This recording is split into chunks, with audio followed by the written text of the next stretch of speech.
तुझको पाने के लिए उम्र गवा दी मैंने, तुझको पाने के लिए उम्र गवा दी मैंने, हक तो बनता है कि तू अपना बना ले मुझको।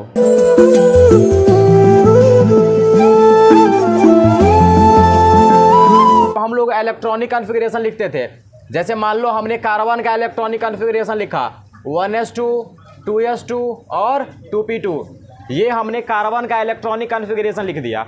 अब जब हमने कार्बन का इलेक्ट्रॉनिक कॉन्फ़िगरेशन लिखा तो इससे हमको क्या क्या पता चलता है। अगर हम पूछे कि भाई इलेक्ट्रॉनिक कॉन्फ़िगरेशन हमें क्या बताता है, तो जब इलेक्ट्रॉनिक कॉन्फ़िगरेशन लिखना हम लोगों ने सीखा था तो वहाँ पर ये बताए थे कि इलेक्ट्रॉनिक कॉन्फ़िगरेशन हमें इलेक्ट्रॉन के अरेंजमेंट के बारे में बताता है, मतलब इलेक्ट्रॉन कहाँ पर है। कहने का मतलब है कि इलेक्ट्रॉनिक कॉन्फ़िगरेशन हमें इलेक्ट्रॉन के बारे में कुछ जानकारी देता है, लेकिन इलेक्ट्रॉनिक कॉन्फ़िगरेशन सब कुछ नहीं बता सकता है। जैसे अगर इसको हम देखें गौर से तो हमको बस ये बता सकता है कि कार्बन के अंदर ये इलेक्ट्रॉन किस सेल में है, और ये जो sp है ये देख करके हम ये बता सकते हैं कि इलेक्ट्रॉन किस सब सेल में है। मतलब ये जो इलेक्ट्रॉनिक कॉन्फ़िगरेशन हम लोग लिखते हैं इससे हमको सिर्फ दो ही चीज़ पता चलेगा। सबसे पहला चीज़ क्या कि वह इलेक्ट्रॉन किस सेल में है, दूसरा चीज़ इलेक्ट्रॉन उस सेल के किस सब सेल में है, यही दो बातें पता चलती है ना। लेकिन मान लो कि अगर हमसे कोई ये पूछ देगा कि भाई बताओ कि कार्बन का जो पहिलका दूसरा इलेक्ट्रॉन था वह किस ऑर्बिटल में है, तो ऑर्बिटल के बारे में हमें ये जानकारी देता है। ऑर्बिटल के बारे में ये जानकारी दे रहा है? नहीं दे रहा है ना। ये तो हमें दो ही चीज़ के बारे में जानकारी दे रहा है, सेल के बारे में और सब सेल के बारे में, सेल के बारे में और सब सेल के बारे में। तो इलेक्ट्रॉन के बारे में हमें बहुत ज़्यादा कुछ मालूम नहीं हो रहा है अगर हम इलेक्ट्रॉनिक कॉन्फ़िगरेशन का बात करें तो इलेक्ट्रॉन के बारे में और ज़्यादा जानने के लिए कि भाई इलेक्ट्रॉन कहाँ है, तो सेल में, सेल में कहाँ, तो सब सेल में, सब सेल में कहाँ, ऑर्बिटल में, और ऑर्बिटल में इलेक्ट्रॉन है तो उसका क्या कंडीशन है, वह किस तरीके से है वो तुम हमको बता दो। इलेक्ट्रॉन ऑर्बिटल में जोड़ा में है कि नहीं है, एक ऑर्बिटल में दो इलेक्ट्रॉन आता है ना, तो हमको ये बताओ कि ऑर्बिटल में इलेक्ट्रॉन अकेले है कि दूगो के साथ में है, मतलब इलेक्ट्रॉन जोड़ा में है कि अकेले घूम रहा है। मतलब इलेक्ट्रॉन के बारे में हम बहुत सारी चीज़ें पता करना चाह रहे हैं जो हमें इलेक्ट्रॉनिक कॉन्फ़िगरेशन नहीं बताता है। तो इसके लिए हम इस्तेमाल करते हैं एक कॉन्सेप्ट का जिसका नाम है क्वांटम नंबर। कौन सा number? Quantum number. Quantum number एक प्रकार का नंबर है जो हमें इलेक्ट्रॉन के बारे में जानकारी देता है। किसके बारे में जानकारी देगा? इलेक्ट्रॉन के बारे में जानकारी देगा। याद रखना, क्वांटम नंबर हमें क्या बताता है? Information about electrons. यह हमें इलेक्ट्रॉन से रिलेटेड बहुत सारी जानकारियाँ देती है, जैसे भाई इलेक्ट्रॉन किस सब सेल में है, इलेक्ट्रॉन किस सेल में है, इलेक्ट्रॉन किस ऑर्बिटल में है, इलेक्ट्रॉन ऑर्बिटल में अकेले है कि दो जने के साथ है, इलेक्ट्रॉन कैसा है, मतलब किस तरीके का स्पिन है उसका, ये सब कुछ हमें बताता है अपना क्वांटम नंबर। तो क्वांटम नंबर 4 प्रकार का नंबर होता है जो हमें इलेक्ट्रॉन के बारे में बहुत सारा जानकारी देता है। तो याद रखना, क्वांटम नंबर 4 प्रकार का होता है। कितने प्रकार का? 4 प्रकार का, जिसमें सबसे पहला को बोलते हैं प्रिंसिपल क्वांटम नंबर। कौन सा quantum number? Principal quantum number. ये बात याद रखनी है, सबसे पहला क्वांटम नंबर क्या है? Principal quantum number. इसको हम लोग n से लिखते हैं। किसी से लिखेंगे? n से। प्रिंसिपल क्वांटम नंबर को किस सिंबल के द्वारा लिखा जाता है? n के द्वारा। याद रखना, सबसे पहला quantum number principal quantum number. दूसरा है एजीमूथल क्वांटम नंबर। कौन सा quantum number? Azimuthal quantum number. सभी का नाम और उसका सिंबल दोनों याद रखना है। एजीमूथल क्वांटम नंबर को L से लिखते हैं। किसी से लिखेंगे? L से लिखेंगे। और तीसरा प्रकार का जो क्वांटम नंबर है उसका नाम है मैग्नेटिक क्वांटम नंबर। कौन सा quantum number? Magnetic quantum number. याद रखना है, तीसरा प्रकार का जो क्वांटम नंबर है उसका नाम है मैग्नेटिक क्वांटम नंबर, और इसको m से लिखा जाता है। किसी से लिखते हैं? m से लिखा जाता है। और चौथा जो क्वांटम नंबर है उसको बोलते हैं स्पिन क्वांटम नंबर। कौन सा quantum number? Spin quantum number. और स्पिन क्वांटम नंबर को s से लिखा जाता है। किसी से लिखा जाता है? s से। तो क्वांटम नंबर के बारे में हमने अभी तक क्या जाना कि भाई क्वांटम नंबर 4 प्रकार का वैसा नंबर है जो हमें इलेक्ट्रॉन के बारे में जानकारी देता है। तो क्वांटम नंबर 4 प्रकार का है, वो चारों का नाम बता दो भाई। पहला प्रिंसिपल क्वांटम नंबर जिसको हम लोग n से लिखते हैं, दूसरा एजीमुथल क्वांटम नंबर जिसको l से लिखते हैं, तीसरा मैग्नेटिक क्वांटम नंबर जिसको m से लिखते हैं, चौथा स्पिन क्वांटम नंबर जिसको हम लोग s से लिखते हैं। जब ये चारों प्रकार का क्वांटम नंबर हम लोग पढ़ लेंगे तो हम इलेक्ट्रॉन के बारे में बहुत सारा चीज़ जान जाएंगे। तो बारी बारी से हम सबके बारे में पढ़ेंगे, जिसमें आज हम लोग स्टार्ट कर रहे हैं प्रिंसिपल क्वांटम नंबर। कौन सा quantum number? Principal quantum number. तो सबसे पहली बात, प्रिंसिपल क्वांटम नंबर को n से लिखा जाता है। किसी से लिखा जाता है? n से। और यह हमें ये बताता है कि इलेक्ट्रॉन किस सेल में है। क्या बताता है? इलेक्ट्रॉन किस सेल में है, मतलब इट रिप्रेजेंट्स सेल। याद रखना, यह सेल के बारे में बताता है। किसके बारे में बताता है? सेल के बारे में। जैसे मान लो कि n का वैल्यू 1 है, इसका ये मतलब हुआ कि इलेक्ट्रॉन पहला सेल में है। किस सेल में है? पहला सेल में। अगर n का वैल्यू 2 है, इसका क्या मतलब हुआ? इलेक्ट्रॉन दूसरा सेल में है। अगर n का वैल्यू 3 है, इसका क्या मतलब हुआ? इलेक्ट्रॉन तीसरा सेल में है। कहने का सिंपल सा मतलब है, ये जो प्रिंसिपल क्वांटम नंबर है यह सेल की संख्या को रिप्रेजेंट करता है। किसकी संख्या को? सेल की संख्या को। और n का वैल्यू क्या हो सकता है? तो अच्छा सोच, n का वैल्यू कहाँ से चालू होगा?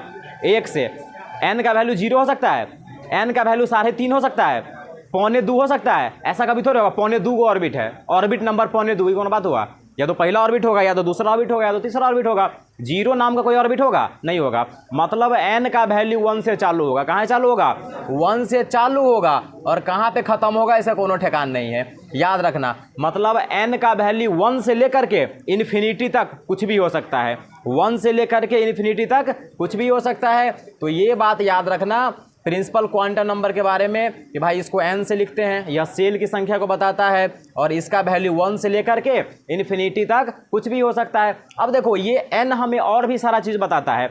यह सिर्फ सेल की संख्या को ही नहीं बताता है, बल्कि हमें यह भी बताता है कि सेल का एनर्जी कितना है। जैसे हम लोग पढ़े हुए थे एनर्जी का फॉर्मूला, क्या? -13.6 इंटू Z² अपॉन n²। ये हम लोग एनर्जी का फॉर्मूला पढ़े थे ना। तो देखो यहाँ पर जो n है ये क्या है? Principal quantum number. n क्या है? Principal quantum number. और देखो यहाँ पर अगर n बढ़ेगा तो एनर्जी क्या होगा? बढ़ेगा। अगर n बढ़ेगा तो एनर्जी क्या होगा? बढ़ेगा, क्योंकि यहाँ पर माइनस का सिंबल लगा हुआ है ना। जैसे जैसे हम दूर जाते जाएंगे न्यूक्लियस से, वैसे वैसे ऑर्बिट का एनर्जी क्या हो जाएगा? बढ़ता जाएगा। तो ये हमें ये भी बताता है, और ये हमें ये भी बता देता है कि कोई ऑर्बिट न्यूक्लियस से कितना दूर है। जैसे रेडियस का फार्मूला हमने जाना था ना, रेडियस का क्या फार्मूला था? 0.529 इंटू n² अपॉन z। यही था ना रेडियस का फार्मूला। तो देखिए यहाँ पर जो n लिखा हुआ है यह क्या है? यह प्रिंसिपल क्वांटम नंबर है। तो प्रिंसिपल क्वांटम नंबर सबको समझ में आया। जैसे मान लो कि कहीं पर ऐसा लिखा हुआ है 4s, मान लो कि एक जगह ऐसा लिखा हुआ मिल गया 4s, इसका क्या मतलब हुआ? इसका मतलब ये जो 4 पीछे में लिखा हुआ है ये क्या लिखा हुआ है? ऑर्बिट की संख्या ना। ये देख यहाँ पर जो इलेक्ट्रॉनिक कॉन्फ़िगरेशन है, तो ये जो 1 लिखा हुआ है, 2 लिखा हुआ है, ये जो 2 सब लिखा हुआ है, ये सब क्या लिखा हुआ है? ऑर्बिट की संख्या, मतलब सेल की संख्या। और सेल की संख्या किसके बराबर होता है? प्रिंसिपल क्वांटम नंबर के बराबर। किसके बराबर? प्रिंसिपल क्वांटम नंबर के बराबर। मतलब हम बोल सकते हैं कि इसके लिए n का वैल्यू 4 होगा। n का वैल्यू कितना होगा? 4 होगा। जैसे मान लो कि यहाँ पर ऐसा लिखा हुआ है 6s, तो n का वैल्यू कितना होगा? 6। मान लो कि ऐसा लिखा हुआ है 5f, तो n के लिए वैल्यू 5। मान लो कि ऐसा लिखा हुआ है 4d, तो n का वैल्यू 4। ये बात सब समझ में आ रहा है ना। कहने का मतलब है कि प्रिंसिपल क्वांटम नंबर किसके बराबर होगा? ऑर्बिट संख्या के। किसके बराबर? ऑर्बिट नंबर के। ऑर्बिट नंबर के बराबर होगा हमारा प्रिंसिपल क्वांटम नंबर, और इसको हम लोग n से लिखते हैं। तो प्रिंसिपल क्वांटम नंबर का पाला पड़ा। प्रिंसिपल क्वांटम नंबर के बारे में इतना कुछ समझ में आया। तो प्रिंसिपल क्वांटम नंबर के बारे में हमें इतना चीज़ पढ़ना था। तो इसमें जो सबसे बड़ी चीज़ याद रखनी है वो ये याद रखनी है कि भाई ये सेल की संख्या को बताता है, और इसका वैल्यू 1 से लेकर के इन्फिनिटी के बीच हो सकता है। अब देखो हमारे पास जो दूसरा क्वांटम नंबर है उसको हम लोग बोलते हैं एजीमुथल क्वांटम नंबर। कौन सा quantum number? Azimuthal quantum number. देखो इसको L से लिखा जाता है। किसी से? L से। और एजीमुथल क्वांटम नंबर सब सेल के बारे में बताता है। किसके बारे में बताएगा? सब सेल के बारे में बताएगा। किसके बारे में? सब सेल के बारे में। जैसे मान लो कि हमने ये कहा कि भाई इलेक्ट्रॉन तीसरा ऑर्बिट में है। जैसे मान लो कि n का मान 3 आ गया, n का वैल्यू कितना आ गया 3, इसका ये मतलब हुआ कि इलेक्ट्रॉन किस ऑर्बिट में है, तीसरा ऑर्बिट में। लेकिन हम तो ये भी जानते हैं ना कि ऑर्बिट के अंदर सबसेल भी होता है, वो भी s p d f। तो हमसे पूछेगा भाई तीसरा ऑर्बिट के किस सबसेल में, तो हमको थोड़ी पता चलेगा। तो हमको कैसे पता चलेगा, जैसे मान लो कि इलेक्ट्रॉन तीसरा ऑर्बिट में है, ठीक है, लेकिन तीसरा ऑर्बिट के किस सबसेल में, s में कि p में कि d में कि f में, ये हमको कैसे पता चलेगा। तो ये हमको बताएगा एजीमुथल क्वांटम नंबर। कौन बताएगा, एजीमुथल क्वांटम नंबर। तो याद रखना है एजीमुथल क्वांटम नंबर हमें ये बताता है कि इलेक्ट्रॉन किस सबसेल में। क्या बता रहे थे, हम लोग पढ़ रहे थे एजीमुथल क्वांटम नंबर के बारे में। तो एजीमुथल क्वांटम नंबर हमको क्या बताता है, सबसेल के बारे में। किसके बारे में, सबसेल के बारे में, कि इलेक्ट्रॉन किस सबसेल में है। तो मैंने बताया अगर मान लो कि L का वैल्यू 0 आ गया, अब L का वैल्यू हम कैसे निकालेंगे ये हम बात करेंगे। जैसे हमने N का वैल्यू निकालना सीखा ना, उसी तरीके से L का भी निकालना हम सीख लेंगे। तो अगर L का वैल्यू 0 आ गया, इसका मतलब इलेक्ट्रॉन किस सबसेल में है, S सबसेल में। उसी तरीके से अगर L का वैल्यू 1 आ गया, इसका मतलब इलेक्ट्रॉन किस सबसेल में है, P में। उसी तरीके से अगर L का वैल्यू 2 आ गया, तो मतलब इलेक्ट्रॉन किस सबसेल में, D में। उसी तरीके से अगर L का वैल्यू 3 आ गया, L का वैल्यू कितना 3 आ गया, तो वो किस सबसेल में, F में। तो याद रखना है ये बात, S के लिए L का वैल्यू 0, P के लिए L का वैल्यू 1, D के लिए L का वैल्यू 2, F के लिए L का वैल्यू। इतना बात समझ में आया। चलो अब हम सीखते हैं निकालना कि भाई L का वैल्यू कैसे निकालेंगे।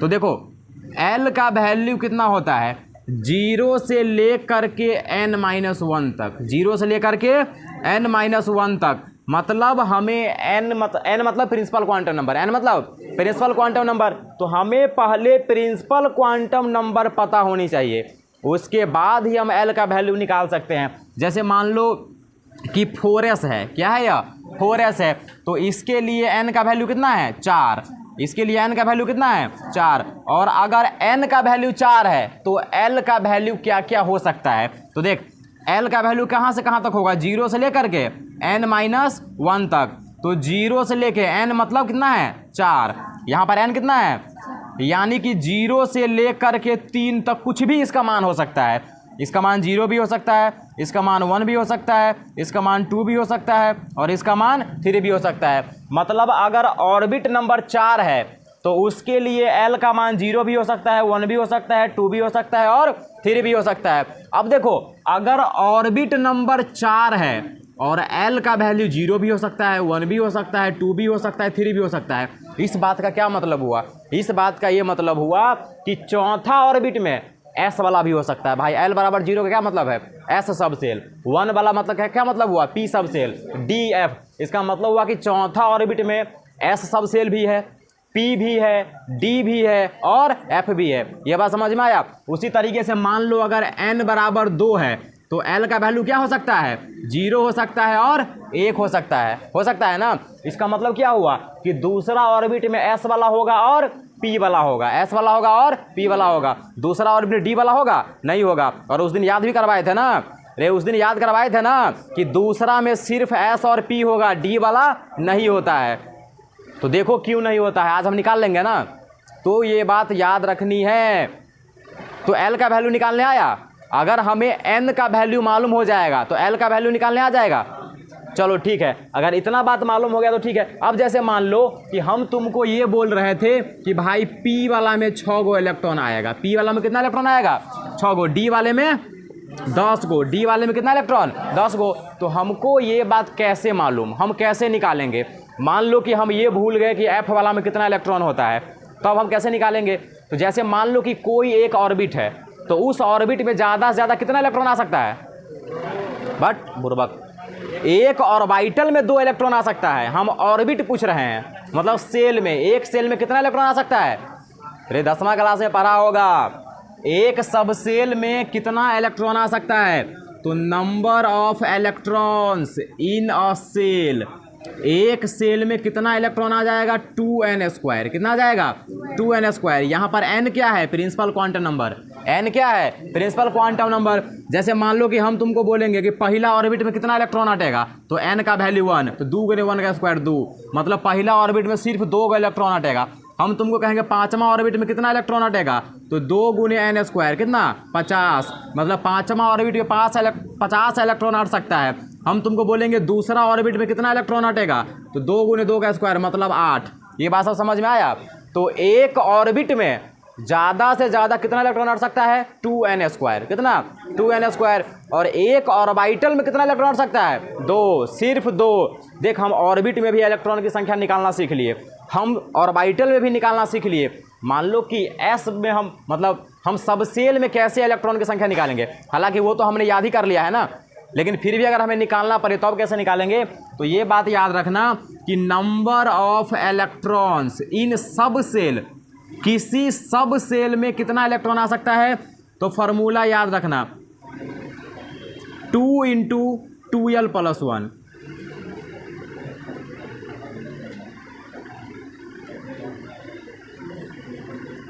2 × 2l + 1 ये हो गया तुम्हारा फॉर्मूला, ठीक है। एक सब सेल में कितना इलेक्ट्रॉन हटेगा, तो देख लो तुमको l का वैल्यू निकालने आना चाहिए। जैसे मान लो कि हम तुमको पूछेंगे कि भाई p में कितना इलेक्ट्रॉन हटेगा, तो p के लिए l का मान कितना होता है देख ले, p के लिए l का मान, p के लिए l का मान, तो बैठाओ फार्मूला 2 × 2 गुने 1 + 1 कितना हो जाएगा, 2 × 2 1 3 कितना आ गया 6, मतलब p वाले में 6 इलेक्ट्रॉन हटेगा। तो समझ में आया कैसे निकालेंगे। तो देख हम ऑर्बिट में कितना इलेक्ट्रॉन हटेगा वो भी निकाल लिए, ऑर्बिटल में कितना हटेगा वो भी निकाल लिए, सब सेल में कितना निकलेगा वो भी निकाल लिए। इतना बात सबको समझ में आया। चलो अगर इतना समझ में आ गया तब अच्छी बात है। और एक और बात समझ लो, एक साइंटिस्ट है, ठीक है, अफबाउ, ठीक है, अफबाउ प्रिंसिपल। कौन सा प्रिंसिपल, अफबाउ प्रिंसिपल। हम एक सिद्धांत की बात कर रहे हैं, अफबाउ प्रिंसिपल, साइंटिस्ट का नाम है अफबाउ प्रिंसिपल, अफबाउ साइंटिस्ट का नाम है। जैसे मान लो कि ये कहता है, जैसे तुम लोगों के दिमाग में कभी कभी ख्याल आ रहा होगा कि भाई 1s में इलेक्ट्रॉन काहे ला आता है, पहले 2s से पहले 1s में इलेक्ट्रॉन आता है ना, तो ये 2s में काहे नहीं आएगा। जैसे मान लो कि कभी तुम लोगों को बताए हुए थे कि 4s में पहले इलेक्ट्रॉन आता है और 3d में बाद में आता है, बताए थे ना। ऐसा क्यों होता है, हमको कैसे पता चलेगा कि किसके पास ज़्यादा इलेक्ट्रॉन आएगा। तो हमारा एक साइंटिस्ट है अफबाउ भैया, वो कहते हैं कि देख जिसके पास कम एनर्जी है इलेक्ट्रॉन उसमें पहले भराएगा, जिसके पास कम एनर्जी है इलेक्ट्रॉन पहले उसमें भराएगा, फिर उससे ज़्यादा वाला में, फिर उससे ज़्यादा वाला में, फिर उससे ज़्यादा वाला में। समझ में आया अफबाउ प्रिंसिपल। अफबाउ प्रिंसिपल क्या कहता है, इलेक्ट्रॉन पहले उसमें भराएगा जिसके पास कम एनर्जी है। फिर इसे पूछा भाई एनर्जी निकालेंगे कैसे, हमको कैसे पता चलेगा किसके पास कम एनर्जी है। तो कहा बालक चिंता मत कर, एनर्जी निकालने का फॉर्मूला है n+l। एनर्जी निकालने का फॉर्मूला n+l। देख अब प्रिंसिपल क्वांटम नंबर भी निकालने आना चाहिए, एजीमुथल क्वांटम नंबर भी निकालने आना चाहिए। जैसे मान लो कि ये 2s है, जैसे मान लो कि एक 3d है और एक 4s है, हमको ये पता करना है कि भाई दोनों में से इलेक्ट्रॉन पहले किस में जाएगा, कैसे पता चलेगा। तो निकालो, लगाओ अफबाउ प्रिंसिपल। देख n+l लगाना है, तो इसके लिए n का मान 3 और l का मान 2, रे d के लिए l का मान 2, तो इसके लिए एनर्जी कितना हो गया 5, और इसके लिए n कितना है 4 और l कितना है 0, कितना आया, किसका एनर्जी कम, 4s का। समझ में आया 4s में इलेक्ट्रॉन पहले क्यों गया, रे समझ में आया इलेक्ट्रॉन पहले 4s में क्यों गया।